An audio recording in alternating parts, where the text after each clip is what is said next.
नमस्कार विद्यार्थियों। आज की क्लास का टॉपिक है स्कोप ऑफ पब्लिक एडमिनिस्ट्रेशन, लोक प्रशासन का क्षेत्र। पिछली क्लास में हम ये समझ चुके हैं प्रशासन का अर्थ क्या है, प्रशासन किसे कहते हैं, और लोक प्रशासन का अर्थ क्या है, लोक प्रशासन किसे कहते हैं। जब लोक प्रशासन हम समझ चुके हैं कि लोक प्रशासन क्या है, प्रशासन का एक पार्ट है लोक प्रशासन, और सरकारी ध्येय या जनता के हितों के उद्देश्य से संबंधित किए जाने वाले सभी सामूहिक प्रयासों को लोक प्रशासन कहते हैं। व्यापक अर्थ में लोक प्रशासन में सरकार के तीनों पार्ट जो हैं, तीन अंग है, व्यवस्थापिका, कार्यपालिका और न्यायपालिका के कार्यों को लोक प्रशासन के अंतर्गत लेते हैं। कुछ विद्वान संकुचित अर्थ में इसे केवल कार्यपालिका शाखा का अध्ययन मानते हैं। तो लोक प्रशासन को समझ लेने के बाद अब हमारे लिए ये समझना जरूरी है कि लोक प्रशासन का क्षेत्र क्या है, स्कोप ऑफ पब्लिक एडमिनिस्ट्रेशन। इसका मतलब है कि लोक प्रशासन की विशेष क्षेत्र क्या है। विशेष क्षेत्र का मतलब किन बातों का लोक प्रशासन में अध्ययन होगा। स्कोप, क्षेत्र, हिंदी में स्कोप ऑफ पब्लिक एडमिनिस्ट्रेशन, लोक प्रशासन का क्षेत्र, ये हम इस टॉपिक में पढ़ेंगे। देखो, इस टॉपिक में ये पढ़ने के लिए मैं आपको ये बताना चाह रहा हूं कि लोक प्रशासन का जो क्षेत्र निर्धारित करने के लिए जो विद्वान है, वो विद्वान लोग जनरली मतलब इसमें क्या है, लोक प्रशासन के अध्ययन क्षेत्र के बारे में विचारकों में बड़ा मतभेद है। अलग अलग विद्वान लोग अलग अलग लोक प्रशासन के क्षेत्र को बहुत बताते हैं।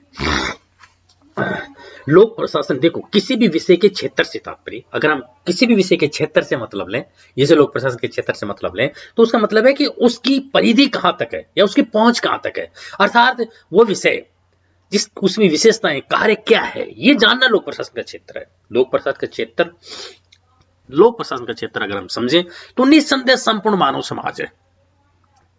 लोक प्रशासन का क्षेत्र निस्संदेह संपूर्ण मानव समाज है, किंतु मानव समाज के अंतर्गत होने वाली प्रत्येक गतिविधि लोक प्रशासन के अंतर्गत नहीं है, क्योंकि आधुनिक युग में बढ़ती विशिष्टता तथा सूक्ष्मता ने नए नए विषयों को जन्म दिया है। इसी प्रकार ये कहा जाता है कि सरकार के समस्त तथा सर्वांगीण कृत्यों का भी पर्याय नहीं है। सरकार के समस्त और सर्वांगीण करते हैं वो भी लोक प्रशासन नहीं है ना। तो लोक प्रशासन का क्षेत्र, अभी मैं यहाँ पे ये कहना चाहूंगा कि लोक प्रशासन का जो क्षेत्र अभी पूर्णतया स्पष्ट नहीं हो पाया है, क्योंकि कुछ मूलभूत प्रश्नों का सर्वमान्य हल खोजा जा रहा है। तो पहली बात आपको ये समझनी कि लोक प्रशासन के अध्ययन क्षेत्र के बारे में विचारकों में बड़ा मतभेद है। पहली बार कुछ विद्वान अलग अलग अध्ययन क्षेत्र इसके बताते हैं। दूसरा पॉइंट जो आपकी स्लाइड में दिख रहा है, लोक प्रशासन का अध्ययन क्षेत्र निर्धारित करने में 5 प्रमुख समस्या है। एक फिक्स लोक प्रशासन का अध्ययन क्षेत्र निर्धारित नहीं किया जा सकता। उसके 5 प्रमुख समस्याएं जिनके कारण लोक प्रशासन का एक फिक्स अध्ययन क्षेत्र निर्धारित करने में प्रॉब्लम है। इसलिए विभिन्न विद्वान विभिन्न अध्ययन क्षेत्र के बारे में चर्चा करते हैं, लोक प्रशासन के क्षेत्र के बारे में। तो ये जो समस्याएं हैं वो मैं आपको जो समझाना चाह रहा हूं वो ये है कि ये 5 प्रमुख समस्याएं क्या है जिनके कारण लोक प्रशासन का अध्ययन क्षेत्र निर्धारित नहीं हो पाता। पहली समस्या है, लोक प्रशासन अन्य सामाजिक विषय की तुलना में एक नया विषय है। पहले तो आपको यह समझना है कि लोक प्रशासन जो अन्य सामाजिक विषय का मतलब है अन्य जो सोशल साइंस के विषय हैं, सामाजिक विज्ञान के विषय, जैसे राजनीति विज्ञान हुआ, समाज शास्त्र हुआ, है ना, इकोनॉमिक्स हुआ, साइकोलॉजी हुआ, मनोविज्ञान, है ना, इतिहास हुआ। तो ये जो अन्य सामाजिक विषय हैं, इनकी तुलना में पब्लिक एडमिनिस्ट्रेशन एक नया विषय है, न्यू सब्जेक्ट है। अतः इसके व्यवस्थित तथा क्रमबद्ध वैज्ञानिक स्वरूप के साथ साथ किंचित व्यवहारिक समस्याएं भी आड़े आ रही है। इसका सिस्टमैटिक और क्रोनोलॉजिकल वैज्ञानिक स्वरूप के साथ साथ कुछ व्यवहारिक समस्याएं भी आड़े आ रही है इसके, है ना, निर्धारित करने में, विशेष क्षेत्र निर्धारित करने में। यह तो सही है कि विकासशील देशों में, विश्व के विभिन्न देशों में लोक प्रशासन विषय व्यापक रूप से लोकप्रिय हो रहा है, बहुत पॉपुलर हो रहा है पब्लिक एडमिनिस्ट्रेशन, ठीक है ना। किंतु पिछले दशकों में ऐसा हुआ है कि इस विषय की प्रामाणिकता समय के साथ अधिक प्रासंगिक होगी, नए नए कंसेप्ट इस लोक प्रशासन विषय में आ रहे हैं, ठीक है ना। दूसरी समस्या, मतलब ये नया विषय है, एक तो ये समस्या है इसका अध्ययन क्षेत्र निर्धारित करने में। दूसरी जो समस्या मैं आपको बताना चाहूंगा वो ये है कि आधुनिक लोक कल्याणकारी तथा प्रजातांत्रिक राज्यों के स्वरूप तथा कार्यक्रम में बहुत तेजी से परिवर्तन आ रहे हैं। आधुनिक लोक कल्याणकारी राज्य, सोशल मतलब पब्लिक वेलफेयर के जो स्टेट है ना, आधुनिक राज्य, लोक कल्याणकारी राज्य, और प्रजातांत्रिक राज्य है, प्रजातांत्रिक देश है, उनके स्वरूप में, कार्यक्रम में बहुत तेजी से परिवर्तन आ रहा है। उनके स्वरूप में परिवर्तन आ रहा है, मतलब वो बदल रहे हैं। ऐसी स्थिति में लोक प्रशासन भी विकासशील विषय बना हुआ है। लोक प्रशासन क्या है? विकासशील विषय, डेवलप्ड सब्जेक्ट नहीं, डेवलपिंग सब्जेक्ट है पब्लिक एडमिनिस्ट्रेशन, जिसका क्षेत्र पूर्णतः स्पष्ट नहीं हो पा रहा है अभी, क्योंकि लोक प्रशासन किससे रिलेटेड है? लोक कल्याणकारी राज्य, प्रजातांत्रिक राज्यों से, और उनका स्वरूप भी बदल रहा है। इस प्रकार लोक प्रशासन का विषय जो क्षेत्र है वो भी बदलता रहा है। अगली बात हम जो बताना चाहेंगे वो ये है समस्या, लोक प्रशासन के अंतर्गत प्रशासन शब्द की जो प्रशासन है, लोक प्रशासन किसका पार्ट है? प्रशासन का। तो प्रशासन शब्द की सर्वमान्य परिभाषा तथा इसकी परिधि निश्चित नहीं हो पा रही, क्योंकि प्रशासन की भी तो अलग विद्वान अलग परिभाषा दे रहे हैं। अतः विद्वानों में मतभेद बने हुए, जब प्रशासन के संबंध में मतभेद है तो स्वाभाविक है लोक प्रशासन के अध्ययन क्षेत्र के बारे में भी सर्वमान्य मान्यता भी नहीं बन पाई है। अगली बात जो मैं बताना चाहूंगा कि नवीन लोक प्रशासन के आंदोलन ने एक बार पुनः लोक प्रशासन के क्षेत्र तथा प्रकृति को मंथन की स्थिति में ला दिया। देखो पहले तो हुआ पब्लिक एडमिनिस्ट्रेशन, फिर एक नया कंसेप्ट और आया, न्यू पब्लिक एडमिनिस्ट्रेशन, नवीन लोक प्रशासन। तो नवीन लोक प्रशासन एक आंदोलन चला 1970, 80, 90 के आसपास। तो देखो पहले बात तो मैं आपको समझा दूं कि लोक प्रशासन का जन्म हम 1887 से मानते हैं, जब वुड्रो विल्सन ने एक आर्टिकल लिखा। वुड्रो विल्सन राजनीति विज्ञान के एक प्रोफेसर थे और अमेरिका के राष्ट्रपति भी बने। तो उन्होंने एक आर्टिकल लिखा, उस आर्टिकल में मतलब एक आर्टिकल का मतलब होता है एक लेख लिखा। उस लेख में उन्होंने ये कहा कि राजनीति विज्ञान अलग है, लोक प्रशासन अलग है। राजनीति विज्ञान और लोक प्रशासन अलग अलग शब्द है। तो वहां से लोक प्रशासन का जन्म हम मानते हैं। उसके बाद 1870 मतलब 1900 के आसपास से इसको मानो, लेकिन 1970 के बाद फिर एक नया कंसेप्ट हो रहा है, नवीन लोक प्रशासन। तो ये जो नवीन लोक प्रशासन का आंदोलन हुआ, उन्होंने एक बार पुनः लोक प्रशासन के क्षेत्र और प्रकृति को मंथन की स्थिति में ला दिया है। और लास्ट जो समस्या मैं आपको बताना चाहूंगा वो ये है कि बढ़ते वैश्वीकरण, उदारीकरण और निजीकरण, लिबरलाइजेशन, ग्लोबलाइजेशन और प्राइवेटाइजेशन। आज के संदर्भ में अगर बात करें तो भारत में भी वैश्वीकरण, ग्लोबलाइजेशन, उदारीकरण और निजीकरण के पश्चात प्रश्न उठाया जाने लगा कि 21वीं सदी का विश्व तथा लोक प्रशासन का स्वरूप कैसा होगा, क्योंकि सारे कंसेप्ट बदल रहे हैं, सरकार की भूमिका बदल रही है, विज्ञान और प्रौद्योगिकी संचार क्रांति जो आ गई, ये अगले आने वाले टाइम में 2-3 दशकों में राज्य के स्वरूप को भी प्रभावित करेगी। इन सभी बातों के कारण लोक प्रशासन का स्वरूप भी निश्चित करने में समस्याएं आ रही है। तो ये होगा लोक प्रशासन का अध्ययन क्षेत्र निर्धारित करने में 5 प्रमुख समस्याएं। अब लोक प्रशासन के अध्ययन क्षेत्र के संबंध में 4 प्रमुख दृष्टिकोण है। स्कोप ऑफ पब्लिक एडमिनिस्ट्रेशन, लोक प्रशासन के क्षेत्र में 4 प्रमुख दृष्टिकोण है जो आपको समझना है। इन 4 दृष्टिकोणों में से जो दृष्टिकोण आज की क्लास में कंप्लीट हो पाएंगे वो हो जाएंगे, बाकी हम अगली क्लास में उसको कंप्लीट करने की कोशिश करेंगे। तो लोक प्रशासन के अध्ययन के क्षेत्र के बारे में जो 4 दृष्टिकोण है, उनमें से पहला जो है वो है एक संकुचित दृष्टिकोण। पहला दृष्टिकोण हम क्या बोलेंगे? संकुचित दृष्टिकोण, ठीक है ना, नैरो व्यू लोक प्रशासन का। ये मैं आपको पहले बता चुका हूं, समझा चुका हूं, दोबारा हम इसको रिवाइड करेंगे। देखो पहले तो आपको ध्यान रखना है कि लोक प्रशासन का जो संकुचित दृष्टिकोण है, इसके समर्थक विद्वान कौन कौन है।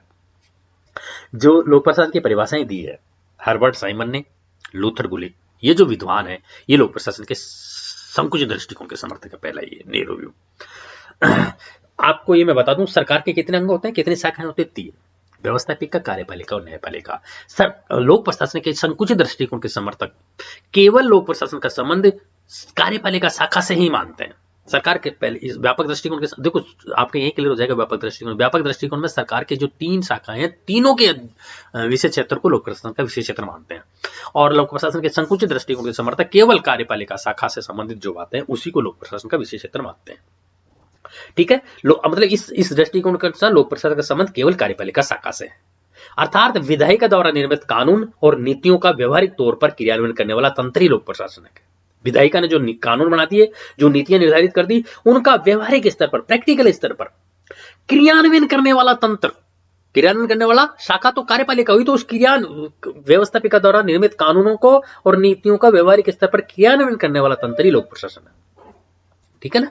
तो सरकार के जो 2 अन्य अंग है, विधायिका और न्यायपालिका, उनके कार्य क्षेत्र में ये लोग लोक प्रशासन को नहीं मानते, केवल कार्यपालिका शाखा का जो दृष्टिकोण है उसी को ये लोक प्रशासन का मानते हैं। ठीक है, मतलब कार्यपालिका वह जो कानूनों का क्रियान्वयन करती है। जैसे फॉर एग्जांपल हम अगर भारत के संदर्भ में बात करें तो भारत के राष्ट्रपति, प्रधानमंत्री, उसकी मंत्रिपरिषद, राज्यों में बात करें तो राज्यपाल, राज्य मंत्रिपरिषद, मुख्यमंत्री के अधीन जो है लोक सेवक, सरकारी कर्मचारी, सरकारी विभाग, ये कार्यपालिका का पार्ट जो है यही लोक प्रशासन है। ये संकुचित दृष्टिकोण के समर्थक मानते हैं।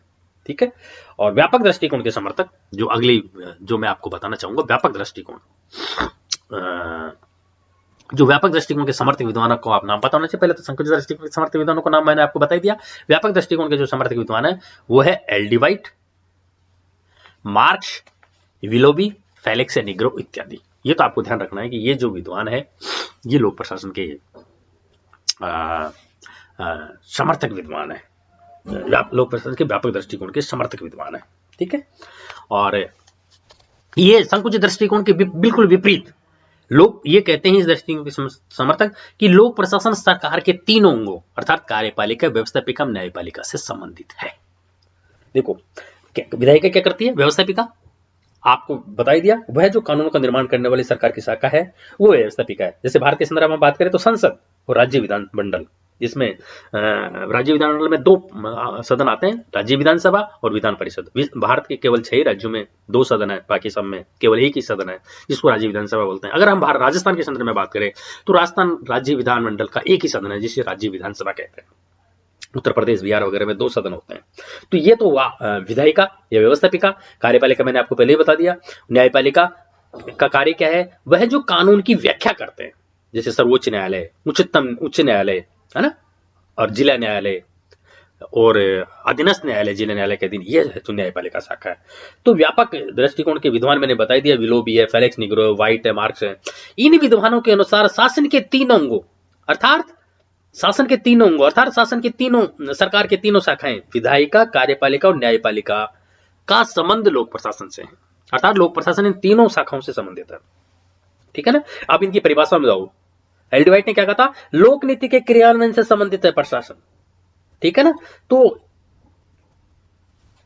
मतलब आपको यहां 3 अंगों के कार्यों में मात्र प्रशासनिक सहयोग देने से लोक प्रशासन का इनमें विस्तार नहीं माना जा सकता है। मतलब कुछ विद्वान ये कहते हैं कि लोक प्रशासन के क्षेत्र का व्यापक दृष्टिकोण अत्यंत उलझने तथा अस्पष्टता ही प्रदान करेगा। इस प्रकार जो समर्थक सरकार के तीनों शाखाओं या सरकार के 3 अंगों के कार्यों को लोक प्रशासन के अंतर्गत मानते हैं, वो व्यापक दृष्टिकोण और संकुचित केवल कार्यपालिका शाखा। तो सरकार लोक प्रशासन का क्षेत्र का एक तो हुआ संकुचित दृष्टिकोण और एक व्यापक दृष्टिकोण। क्षेत्र, इसको संकुचित दृष्टिकोण के अनुसार के केवल कार्यपालिका शाखा का अध्ययन और व्यापक दृष्टिकोण के अनुसार सरकार के तीनों शाखाओं का अध्ययन। ये हुआ लोक प्रशासन की उसका व्यापक दृष्टिकोण और संकुचित दृष्टिकोण। तीसरा दृष्टिकोण जो लोक प्रशासन का है, जो आपको समझना है, वो ये है कि ये पोस्ट कोर्प दृष्टिकोण। देखो पोस्ट कोर्प का ना, ये आज आप ये समझोगे कि पोस्ट कोर्प होता क्या है। ये पोस्ट कोर्प बहुत इंपॉर्टेंट कंसेप्ट है जो लोक प्रशासन के विद्वानों को आना चाहिए। संकुचित दृष्टिकोण, व्यापक दृष्टिकोण के बाद तीसरा लोक प्रशासन का विशेष क्षेत्र का दृष्टिकोण है पोस्ट कोर्प दृष्टिकोण। पोस्ट कोर्प क्या है? लूथर गुलिक। देखो पहली बात तो समझना है कि इसको लूथर गुलिक द्वारा प्रतिपादित दृष्टिकोण है। इसके प्रतिपादक कौन है? लूथर गुलिक। तो इसमें लोक प्रशासन के कार्य क्षेत्र में प्रबंधकीय कार्य को सम्मिलित करता है। ये पोस्ट कोर्प दृष्टिकोण लोक प्रशासन के प्रबंधकीय कार्य को, मैनेजरियल कार्यों को सम्मिलित करता है। मैंने आपको बताया एक एक दृष्टिकोण, प्रबंधात्मक दृष्टिकोण, 2 दृष्टिकोण प्रशासन के हम समझ चुके ना। तो प्रबंधकीय कार्यों को जो उच्च स्तर के अधिकारी जो कार्य करते हैं उनको ये सम्मिलित करता है पोस्ट कोर्प दृष्टिकोण। अब पोस्ट कोर्प बना कैसे? पोस्ट कोर्प शब्द इंग्लिश के 7 शब्दों के प्रथम अक्षरों को मिलाकर बनाया गया है। पोस्ट कोर्प जो शब्द है वो इंग्लिश के 7 शब्द है, उनके प्रथम अक्षरों को मिलाकर बनाया गया है। वे शब्द इस प्रकार है, POSD, ये तो बना पोस्ट, POSD। ये जो 7 शब्द है उनमें से पहले 4 है POSD। और P से क्या मतलब है ये हम आगे अभी पढ़ेंगे। O से क्या मतलब है, S से क्या मतलब है, D से क्या मतलब है। और 5वां वर्ड है को, CO को, एक वर्ड है CO को। और छठा है R और 7वां है B। ये अंग्रेजी के जो 7 शब्द है पहले उनको मिलाकर एक वर्ड बनाया गया पोस्ट कोर्प। और ये पोस्ट कोर्प जो शब्द है, ये पोस्ट कोर्प इंग्लिश का जो है उसको हिंदी में हम ये कहते हैं। ये पोस्ट कोर्प प्रतिपादित किसने किया? लूथर गुलिक ने। अब इनका मतलब क्या है ये मैं आपको आगे बताऊंगा। तो मैं यहां पर ये कहना चाहूंगा कि इसमें देखो पोस्ट कोर्प, ये आपकी आगे की स्लाइड में आप इसको ढंग से देखो कि इससे होता क्या है। सॉरी, ये P 7 अक्षर मैंने बताया। P प्लानिंग का P लिया गया है। प्लानिंग जो वर्ड है उसका P, अर्थात लोक प्रशासन के पोस्ट कोर्प क्षेत्र में 7 गतिविधियां हैं। कुछ विद्वान ये लोक प्रशासन के विशेष क्षेत्र में पोस्ट कोर्प को लेते हैं कि पोस्ट कोर्प जो है, पोस्ट कोर्प की जो ये 7 गतिविधियां हैं वो लोक प्रशासन का पार्ट है। P फॉर प्लानिंग, योजना बनाना। तो प्लानिंग का P पहला अक्षर लिया गया है। ठीक है, प्लानिंग P। प्लानिंग का क्या मतलब होता है मैं आपको आगे बताऊंगा। दूसरा वर्ड है O, ऑर्गेनाइजिंग, संगठन बनाना। O for organising. तो P समझ में आ गया पोस्ट कपूर का। P planning, O organising, S for staffing, कर्मचारी की व्यवस्था करना, स्टाफ की व्यवस्था करना, S for staffing. D for directing, निर्देशन करना, निर्देश देना उनको, D फॉर डायरेक्टिंग। तो P planning, O organising, S staffing, D directing. और पांचवा को, CO मैंने बताया ना, CO वर्ड है, कोऑर्डिनेटिंग, समन्वय करना उनके बीच। ये हुआ पांचवा वर्ड को, सीओ को, सीओ में ओ छोटा आएगा क्योंकि कोऑर्डिनेटिंग का है ये वर्ड। छठा है आर, रिपोर्टिंग, रिपोर्ट देना, प्रतिवेदन देना। और सातवां है B, B for budgeting, budget बनाना। ये जो 7 गतिविधियां हैं, लूथर गुलिक ने कहा ये लोक प्रशासन का विषय क्षेत्र है, ये लूथर गुलिक ने समझाने की कोशिश करी है। अब पोस्ट कॉर्प को आपको ढंग से विस्तार से समझना है कि आप पता होना चाहिए पब्लिक एडमिनिस्ट्रेशन के विद्यार्थियों को पोस्ट कॉर्प की प्रतिपादक ओनर, इनका मतलब क्या है और इसकी आलोचना भी होती है, इसमें क्या कमियां हैं। अगर लोक प्रशासन के विषय क्षेत्र को हम पोस्ट कॉर्प को मानते हैं तो इसकी क्या कमियां हैं, ये आपको ध्यान में आनी चाहिए। तो मैं अभी इनका केवल अर्थ बताऊंगा, इसकी आलोचना और बाकी बातें जो चौथा दृष्टिकोण है हम आगे की क्लास में पढ़ेंगे। तो पोस्ट कॉर्प का जो 7 मीनिंग है वो आपको ढंग से समझ लेना है कि इसकी जो 7 बातें हैं वो निम्न प्रकार है।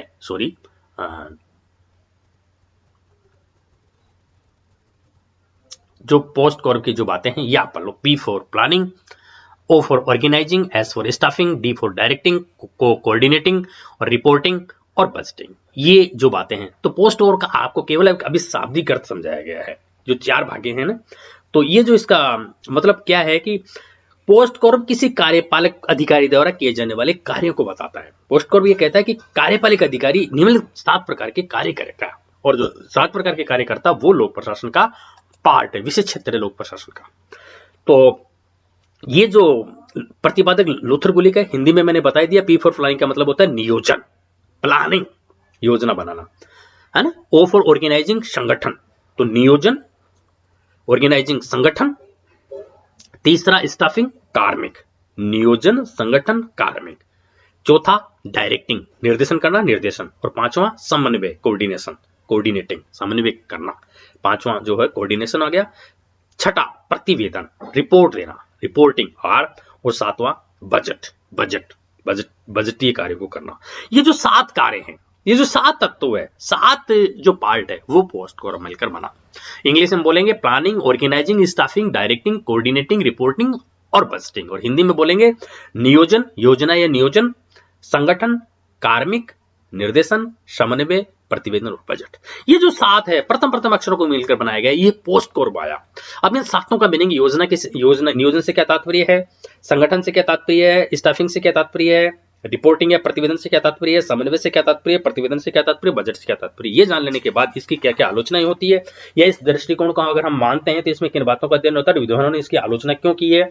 और फिर लास्ट का जो दृष्टिकोण है, चौथा लोक कल्याणकारी दृष्टिकोण, लोक प्रशासन का विषय क्षेत्र, वो हम अगली क्लास में पढ़ेंगे। इस प्रकार लोक प्रशासन के जो क्षेत्र है उसके 4 दृष्टिकोण हुआ, संकुचित दृष्टिकोण, व्यापक दृष्टिकोण और तीसरा पोस्ट कॉर्प दृष्टिकोण। पोस्ट कॉर्प किसके द्वारा प्रतिपादित किया गया, इनका मतलब क्या है, इसकी क्या आलोचना की जाती है, ये हम आगे क्लास में पढ़ेंगे। और चौथा लोक कल्याणकारी दृष्टिकोण।